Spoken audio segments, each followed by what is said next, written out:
guys, it's Jess from Peace Love Books, and today I'm here with a video that I decided to do because I saw Elliot from Elliot Brooks do it for fantasy releases, and this is going through all the releases in 2020 so far that are romance that I've read and whether you guys should pick them up or not. I know a lot of you do watch my wrap-ups, but this is directly about new releases I've read. I've read a lot. I didn't count them. It's quite a list. It's at least 20 books I've read this year have been brand new releases. Most of them I've read because I've gotten either an e-arc or a physical galley from the publisher or a finished copy, but all of these released in 2020, so I'm going to go through my thoughts on all of them. I'm not going to spend too much time because I don't want to talk forever, but I will tell you my rating and what I thought of them, and I will go from there. I'm going to say only one of these is a 5-star read. Out of 20 plus books I've read that are new releases in 2020 that are romance, I only absolutely loved one.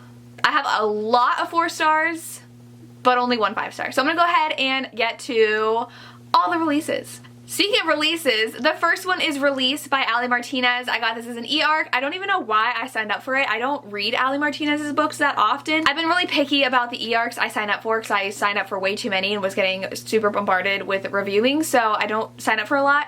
But this one is about a guy who is released from jail, and we know that he had a really close relationship with this girl he grew up with, and they kind of went from friends to lovers, and he cut her off when he went to jail, so we get the before and the after of when he went to jail and when he's released. And I did enjoy this. I don't know if I really liked the pacing and how the flashbacks were set up because it was very, I think, individual. Like, we knew he's getting released, so here's their past and now here's their future. I like it more when it's interspersed, so I don't feel like I'm reading 2 separate books, but I ended up giving this a 4 out of 5 stars. I did really enjoy it. There were some secrets that came out at the end that I was shocked by, that I wasn't expecting, and there was a little bit more drama to your typical romance, so I would definitely recommend picking this one up. Wow, I didn't even realize Credence by Penelope Douglas came out in 2020. I feel like I read that forever ago.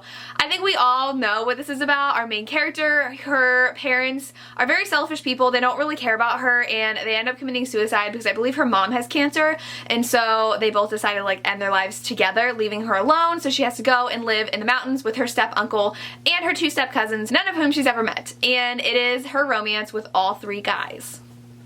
She does have intimate relationships with all 3 of them at one point, and I ended up giving this a 4 out of 5 stars. I don't think that the relationship was developed enough with all 3 of them, especially one character. I do think that it was much more developed with one of the characters specifically that I liked the most, and then it wasn't built up enough with the others. I do believe this is Penelope's first try at a reverse harem novel, so she hasn't written about one girl with multiple guys before. Obviously the Corrupt series, it is a group of guys, but they all have their own girls and they all have their own books. So this one definitely very taboo, very explicit, and it was just a fun ride. I enjoyed it. I didn't love it as much as I loved her other books, so I gave this one a 4 out of 5 as well. Next, I read Whatever It Takes by Kristen and Becca Richey. I was sent this copy to review. This is a duet. I have not yet read book 2, but this one is about our 2 main characters who I guess are side characters in the Addicted series. I don't remember them in the Addicted series. I might not have gotten to them yet,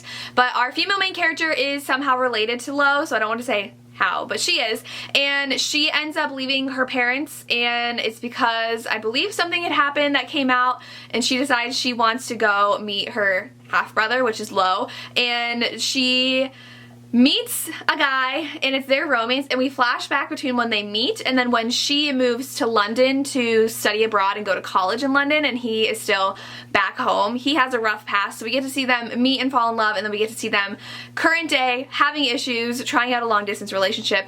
I really enjoy this. My problem with duets is that I feel like the first book is really there to make you want to read the second book, and I'm like, why did I have to read the first book when nothing's going to be answered until book 2? I wish that it stood more by itself, which is something that duets don't really do for me. I do, when I love a duet, book 1 is just as solid as book 2, and so in this one, I feel like it was a lot of building up to this moment where, okay, now you gotta read book 2 to figure out what actually happens. So I did enjoy it. I enjoyed the build up of their relationship compared to where they are now, but I wish I had more. But I do love how we get all the Addicted characters in this book. If you like the Addicted series, check this out. I gave it 4 out of 5 stars. Then I read Marriage on Madison Avenue by Lauren Lane. This is book 3 in the series. I only read this. I haven't read the other ones. They work as standalones. The premise of the series is that these 3 women meet because the guy that they're all dating / one of them's married to him figure out that he was cheating on all of them at his funeral. So he's dead. And in this one, it's one of our girls that was dating that guy, and they've all kind of sworn off love, and they're like, we need to put ourselves first, but then they kind of meet guys. And in this one, her best friend keeps on pretend dating her, like saying he's taken because of her, and in this time they had to pretend to be engaged to be married. She is a social media influencer, so she kind of realizes that it's helping her presence online and everybody wants to know about it, and so they kind of keep up the charade of being engaged because he wants his mom off his back and stop pairing him up with these women. And so they end up falling in love because they're best friends, and it's a friends to lovers romance. It's very cute. Again, it's kind of like morally gray about like if you should as a social media influencer lie to your following, but I thought it was really fun. I give it 4 to 5 stars. If you want a good friends to lovers romance, I'd recommend this. Then I picked up an e-arc of Whiteout by Adriana Anders. This one is not my typical read, but I really wanted a survivalist, like Antarctic romance, because I love like Mount Everest survival stories. So this one was recommended to me because Kennedy Ryan was shouting out about it because she read an arc, and it's about our main character who is a chef really for a research center in Antarctica, and she has always kind of had feelings for this doctor who's just like this big bad brooding guy who's silent. He's not bad, but he's like super serious about his work and isn't really friends with anybody, and she's kind of had a thing for him, but it's her last day, and so she's getting prepared to leave, and their whole research station gets taken over by these guys who want something, and her and this doctor are the only ones left because I don't want to spoil anything, but like they end up having to survive in the Antarctic alone while trying to outrun these bad guys. It's really like an action movie. I read very much like that, and I love that. Like if you've seen Cliffhanger with Sylvester Stallone, kind of something like that. So I was really loving this. I ended up giving it a high 4 out of 5 stars. This was so much fun, so much action, and it definitely sets up for a book 2. And so if you like those more romantic suspense books that remind you of a movie, I would recommend picking this up. Obviously her and the guy like end up falling for each other throughout the whole thing, so very good. Then I read The Chunky, A Heart of Blood and Ashes by Milla Vane. This is actually Mel Jean Brooke, I believe. I have to look that up, I think it is, but this is a new pseudonym for our author, and it is a fantasy romance. So our main character's parents are brutally murdered, and they make it out to seem like it was their fault, so they were justifiably murdered. So he is out to get revenge and decides to kidnap the daughter of the guy in charge of killing his parents. Turns out she hates her dad too, and so she wants revenge as well, so kidnapping her isn't really great revenge, and they end up trying to plot against her father, and there's a lot of politics in here. Fuzzy on the details because, like always, fantasy is not my strong suit, so it takes me a while to get into it and learn it, but this turns into a romance, and it's really good. I gave it a high 4 out of 5 stars. There's just something about it that I couldn't give it a full 5 stars. There were some slow parts. I mean, it's a giant book. It's a little over 500 pages, so it is quite chunky, but there was a lot of action in it, and there are some fantasy aspects to it, so I would definitely recommend checking this out if you like fantasy romance. Then I read The Worst Best Man by Mia Sosa. This one is about our main character who is a wedding planner, and she wants to get a job at this hotel, and we get in the beginning of the book she's actually getting married, and her fiance dips out. He's like, sorry, don't actually want to marry you. My brother talked me out of it, so see ya. So everybody blames his brother for the destruction of their marriage, and she is now going on an interview to work with this hotel to be a wedding planner, and it turns out that her ex and his brother are being interviewed too. They already work for the hotel, so they're like part of the project between her and this other contestant, like person that they're trying to hire to see which one they want to hire. So she has to work with her ex's brother to create a wedding, and so it's kind of an enemies to lovers because she absolutely hates him because she thinks he's the reason why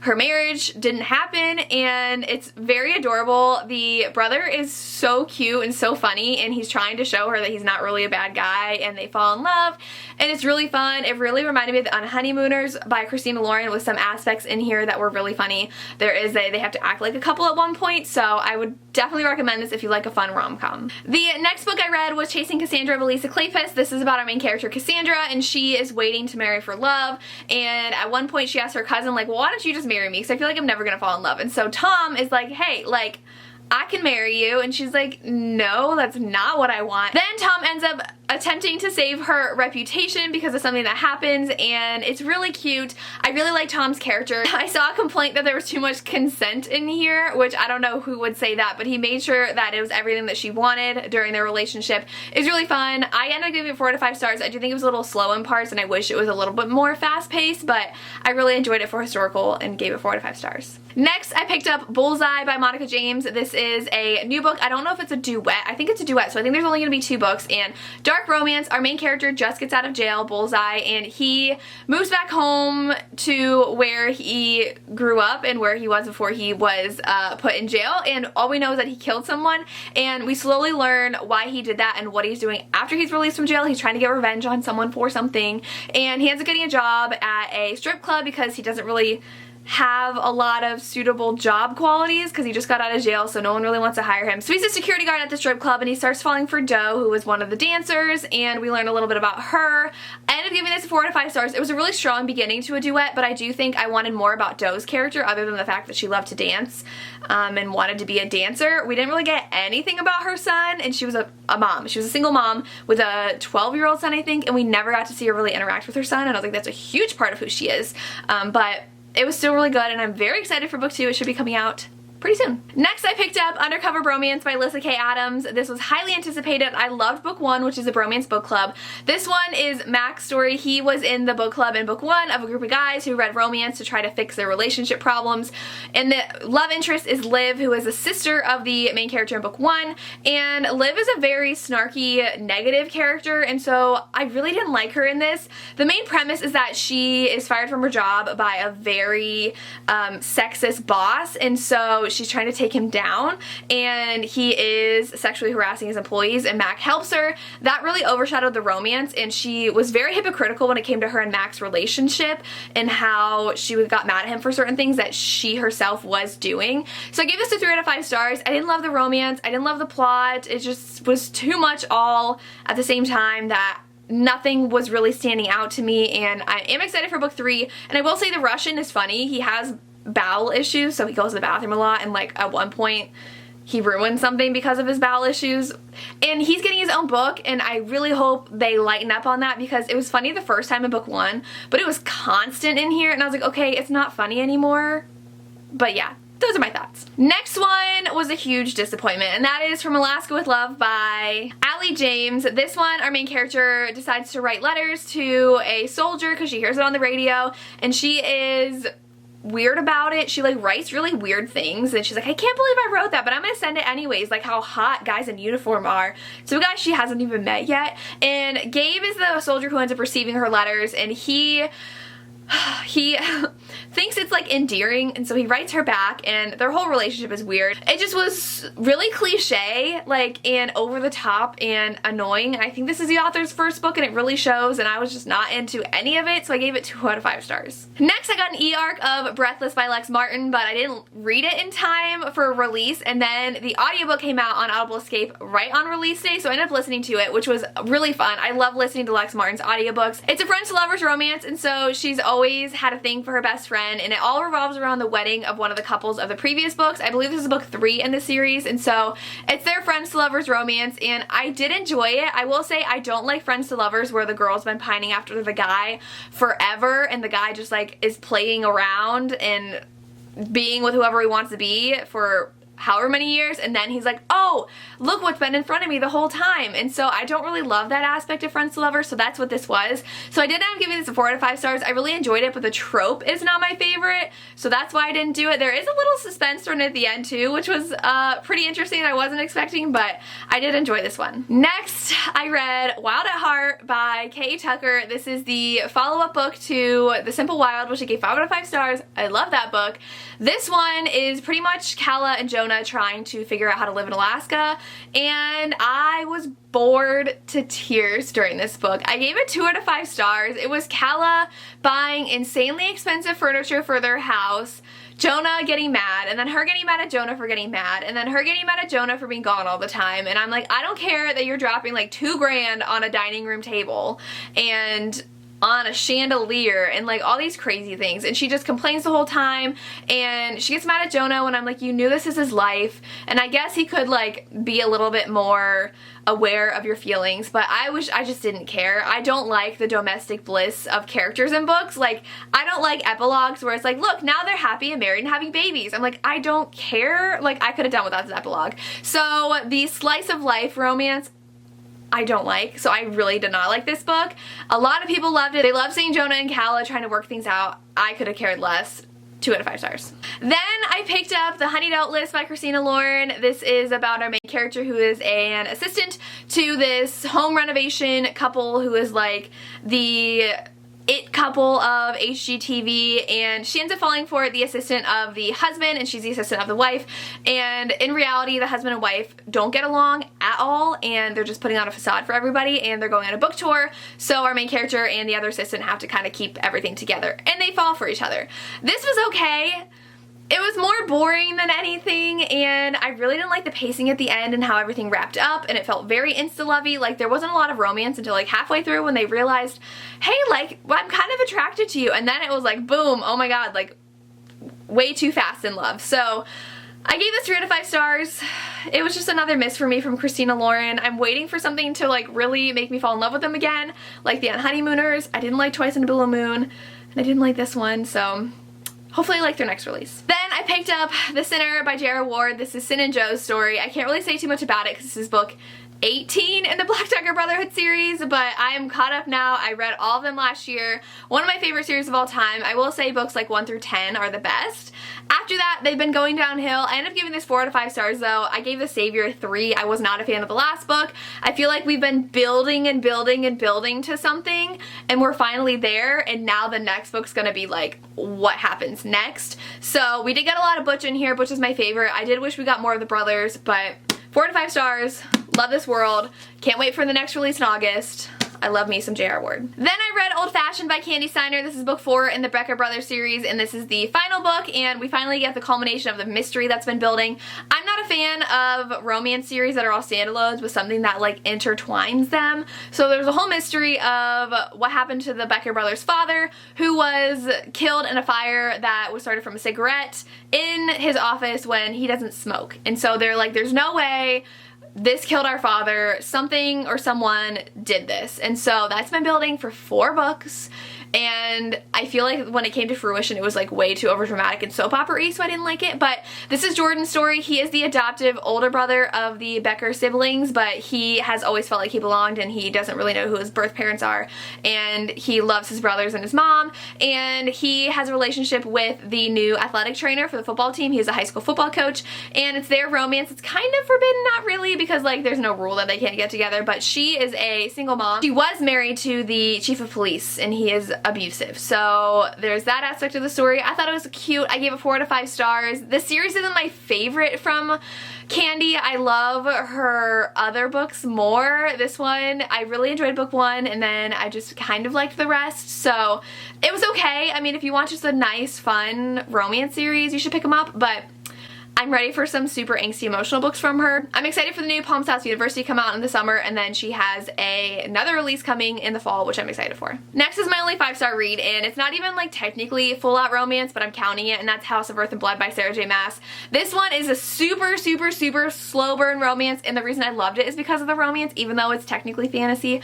More urban fantasy. Our main character Bryce is trying to uncover a mystery, and she is teamed up with an angel who is in debt to his higher up angel. I don't know how to say that. He led a rebellion. He lost. So now he's in debt to the person that he lost to, and has to kill as many people as he was responsible for killing in the rebellion. So they have to solve this mystery together. I don't want to tell you what it is. I don't want to spoil it, but they have the slowest burn of romances, and I was obsessed with it, and so I'm giving this 5 out of 5 stars. It's 800 pages, but I loved every second of it, and the last 200 pages were mind-blowingly crazy. So definitely recommend this. Can't wait to read book 2 whenever it comes out. Then I I read the Happy Ever After playlist by Abby Jimenez, which is so close to a 5-star read, except for there was like a trope in the end that I'm not a fan of. So I had to bump it down to like a 4.5 star. But our main character goes through something bad in book 1. I'm not going to tell you. It's the friend zone. You don't have to read the friend zone to read this. I know people have issues with the end of the friend zone, and I totally warrant those issues. I was very disappointed in the author's choice at the end of that book, but this one, Sloane is just in a very bad place in life, and so she finds a dog, and she is like, what do I do with this dog? So she calls the owner, she goes to the vet, calls the owner again, and they don't pick up. So she ends up taking care of this dog. Finally, 2 weeks later, the owner's like, oh my god, you have my dog, and he was actually on tour in Australia and didn't know his dog was missing. And so he's like, well, I'm coming back soon, so give me my dog back. And so they end up having a texting relationship, so it's really kind of epistolary romance of when they meet, and they start falling for each other, and he comes back, and it's their romance. He's a rock star, so it's a rock star romance, very cute. Sloane's still trying to figure out how to live again after what happened to her, and the romance is so sweet. Jason in here is like the epitome of the perfect book boyfriend. He is so sweet and so there for her and just so listening and understanding, and he's like, we're gonna go at your pace, do whatever you want. I loved it. Like I said, there was something at the end I wasn't a huge fan of. Like, I was like, oh, this is gonna happen, but really loved it. Definitely recommend it if you love romance. Next is Girl Gone Viral by Alicia Rai. I think I gave this my rating because I just was not into this when I read it. I gave it 2 out of 5 stars. Our main character has a lot of anxiety issues because of something that happened in her past, and she has a bodyguard. She's pretty wealthy. Her husband had died. I don't even know how to explain it. She like gives money to businesses. She's like an investor. And so something happens and she decides to hide out at her bodyguard's ranch, and it's her romance with her bodyguard, and I was just so bored during this book. We didn't get nearly enough background knowledge about our main character or her bodyguard and what their issues were and why things were the way they were, and it took like half the book just for them to get to this ranch, and I'm just like, this is so boring. I don't care. So I gave it 2 out of 5 stars. Lacey read it recently from Book Lovers for Life, and I believe she gave it like 4 or 5 out of 5 stars. She enjoyed it. I didn't care. And the last one I read was To Have and to Hoax by Martha Waters. This one is a historical romance between a woman and a man who are already married, and so they get married in the past because her reputation's on the line, so they have to get married. And what happens is, a year into their marriage, something happens that blows them up and they just stop speaking to each other. He gets injured 4 years later, and she rushes to be by his side. Turns out he's fine. She gets mad. He gets mad. And now starts a game, if you will, where she pretends to be sick. So, and then they like know that they're not sick, but then she knows that he knows, and it's just like gets very confusing. But it was funny and cute. I enjoyed the beginning, but then it just like turned into why don't you just freaking talk to each other already?